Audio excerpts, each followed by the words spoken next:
மனத்துறை எந்தாய் போற்றி காவாய் கனகத்திரளே போற்றி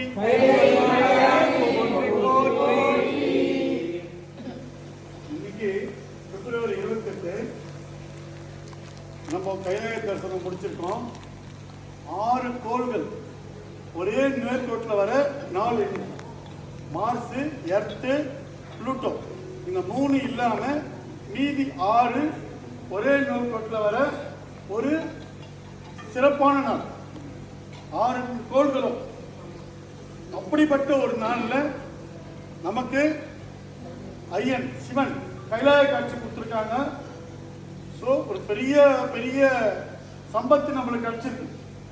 இதை விட ஒரு பெரிய சம்பத்து இனி நம்ம வாழ்க்கையில கிடைக்க போறது இல்லை. இனி என்ன கிடைச்சாலுமே நம்ம அடுத்த வருஷமா எப்பயோ நாளைக்கு கூட தமிழ்நாடு கவர்னர்னா கூட இதை விட பெரிய சம்பத்து அது கிடையாது. இதை விட ஒரு பெரிய பாக்கியம் கிடையாது. நிச்சயமா அது உண்மை. கைலாய பாக்கியம் தான். ராகுல் காந்திய கைலாய தரிசனம் பண்ணியிருக்காரு. இப்ப இருக்கிற கரண்ட் அரசியல் தலைவர்கள மோடியும் ராகுல் காந்தி மட்டும் தான் பண்ணியிருக்காங்க கைலாய தரிசனம். நம்ம சொல்றோம் அவர் கிறிஸ்டினா முஸ்லீமா என்னவோ சொல்றோம், ஆனா அவர் பண்ணியிருக்காரு.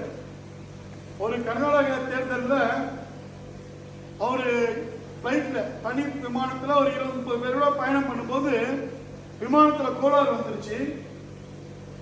தெரியல, விமானத்துல கோளாறு வந்து என்ன சொல்லுவாங்க பைலட்டு எல்லாரும் அவங்க குலதெய்வத்தை வேண்டிக்கிங்க, சாமியை வேண்டிக்கிங்க, இஷ்ட தெய்வத்தை வேண்டிக்கிங்கன்னு சொல்லுவாங்க. பைலட் அனௌன்ஸ் பண்ணிட்டாரு என்ஜின் வந்து ப்ராப்ளம் இருக்கு, லேண்டிங் ப்ராப்ளம் இருக்கும், ஸோ நம்ம கடவுளை வேண்டிக்கங்க அப்படின்ட்டாரு. அப்போ வந்து எல்லாரும் வேண்டிப்பாங்க, உயிர் மேல பயம் இருக்கும்ல எல்லாருக்குமே. இவர் வந்து ஒண்ணு வேண்டிக்கிட்டாராம். யாரு? ராகுல் காந்தி. அவர் வேண்டிட்டாராம்.